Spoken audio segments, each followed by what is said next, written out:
Hi everyone, it's Andrea, Sundance Labradoodles, and we have Moki here today. Moki's gonna be our model. She just got done with her nap, so she's ready to go to work, she says. She's a good girl. Anyway, this is our ear maintenance program here at Sundance Labradoodles, and we like to see people do this for the lives of their pet to maintain your dog's ears. This is your ear care routine for Australian Labradoodle. Because Australian Labradoodles, or any doodle for that matter, is related to a poodle, they're gonna have hair that grows right down inside that ear canal. Now, what we wanna do is, our goal is to get that canal free of hair. And so they have these little hairs right down in there. And what we want to do is pluck those out. We recommend, our rule is a 2-second rule, a quick pluck every day. So we're going to give a quick pluck and a quick pluck, and then you say, "Good girl, Moki," and that's all it takes. But what I'm doing is I am reaching way down inside there. Notice I start with this finger and I really get down in there. I kind of wiggle my finger down as far as it will go, and then I get my thumb. I grab a couple hairs, and you really have to get a hold of those hairs. And I only have a couple of hairs here. Hopefully you can see those. There's just a couple, so it might be hard to see.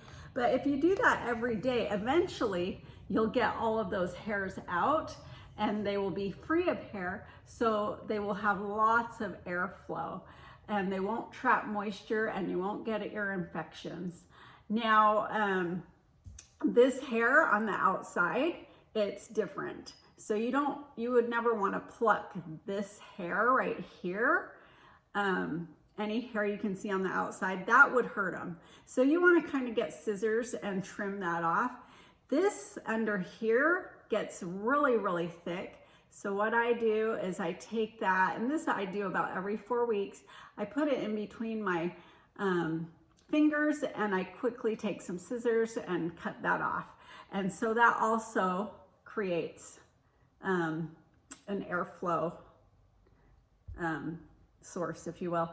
I even like to keep their ears short. I like that puppy cut look anyway, or teddy bear look. A lot of people like their doodle's ears long, like a Cocker Spaniel, but I like that teddy bear or puppy cut. So I feel up to the leather of their ear, and I take my, I keep my thumb at the leather and then trim around. So their ears are kept pretty short. And that also will help, airflow as well. So the quick 2-second rule is super important. I will say it is the weirdest sensation at first for you, not for the pet. They're used to it. We've been doing it since they were 2 weeks old, but it is kind of a hard thing for us to get used to, because you're getting way down in there, like as far as you can go. And so it's not really, you feel like you're hurting your dog, but you're not.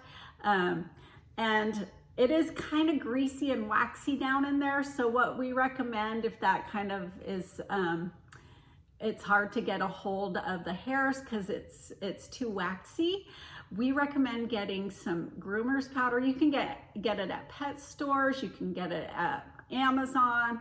It's just powder to help you get a grip of those waxy hairs. So what you do is you buy your groomer's powder. It's just little bottles, sprinkle just a tiny bit on your fingers, and that will help you get a grip of those hairs way down inside there. That's not something I use, but for a beginner, and if you're kind of like, oh, I feel like I'm, not doing this right, that will help you get get over that first uncomfortableness of all of this. So if you wait and have the groomer, a lot of people are like, oh, I'm gonna have the groomer do it. I'm not comfortable doing that with my dog. What happens is if you wait and let a groomer do it, they're gonna do all of the hair, they're gonna pluck it all out at once, and that will cause inflammation. The inflammation will almost always cause an ear infection. So we don't want you to wait and have the groomer do it all at once, because almost 100% of the time they will get an ear infection, and then you end up at the vet's office treating your dog's ears for you know, all that inflammation that caused the moisture. And so that's just, you know, a 2-second rule while you're playing with your puppy that you want to be on top of as their ear care and preventing ear infections. Remember, airflow is the key. Again, I know I'm repeating myself, but this gets really thick in there, so keep that trimmed down and kind of close to their skin, as close as you can get it with, you know, putting your fingers as a barrier. Okay, so other than that, there's not a whole lot we can have to do, but we will do an ear wash. An ear wash can be done, of course, not every day, not every week, but about every 3 to 4 weeks we do our ear wash. And I just do it usually, I pick Sunday afternoon as my grooming day, and I'll just go out and trim them up, you know, trim their eyes up, trim their ears up. Like every other or every 3rd or 4th Sunday, I'll go do this. And so that's the time I also do their ear wash. And an ear wash is just simply a rinse to kind of loosen up that wax that's in their ears. And but of course you want to leave some of the natural wax. So that's why we don't do this a whole lot, but we will do it every 3 to 4 weeks.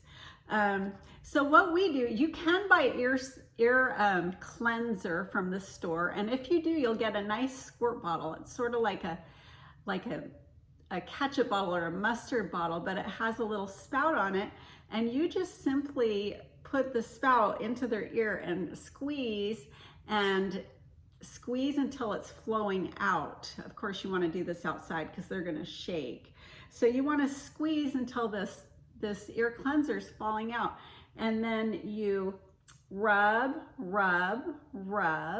and you'll hear swish, swish, swish, and then they'll shake, and then that's all it takes. It dries up real fast, and of course, if you want to take a towel and pat it, or a cotton ball and wipe, that's fine. If you stay on the outside of the ear, never go into the ear canal when you're cleaning the ear. Just we only go into the ear canal with our fingers, because that we're just getting hair. So when you're cleaning though, don't go in there unless you have to wipe on the outside here with cotton balls and stuff, or a towel. But what we're gonna do is show you that ear wash here with our little Moki. And today I just have a vinegar alcohol solution. That's what we've done here the whole time, but you can do your own recipe. There's great recipes out there. If you look recipes up on the internet or YouTube, but we've always done this, and it's always worked well for us. So it's just a 50% rubbing alcohol and a distilled white vinegar. And what you do is you do 50-50. So half and half, vinegar to alcohol. And we have a little solution made up here, and I'm gonna put it in Moki's ear just to show you how we do it. I don't have a squirt bottle, but I found a syringe. So we're gonna show you with the syringe. And what I'm gonna do is put Moki in position. Now she's gonna shake, so I'm gonna stay a little bit back. But they shake right away, so you kind of have to get that rub in there fast. So here we go. We're gonna fill it up until it's flowing out, and then we're gonna rub, and then we're gonna let Moki shake. And there we go. That's all it takes, and then that's the end of it. That's all you have to do. So I hope this helps you with your ear care questions. that's really all you have to do to maintain a healthy ear in your labradoodle and take care of their ears. But we do like airflow. We can't say it enough. The pluck pluck 2-second rule really does help your pet to have a happy, pain-free life. So be on top of those ears, everyone.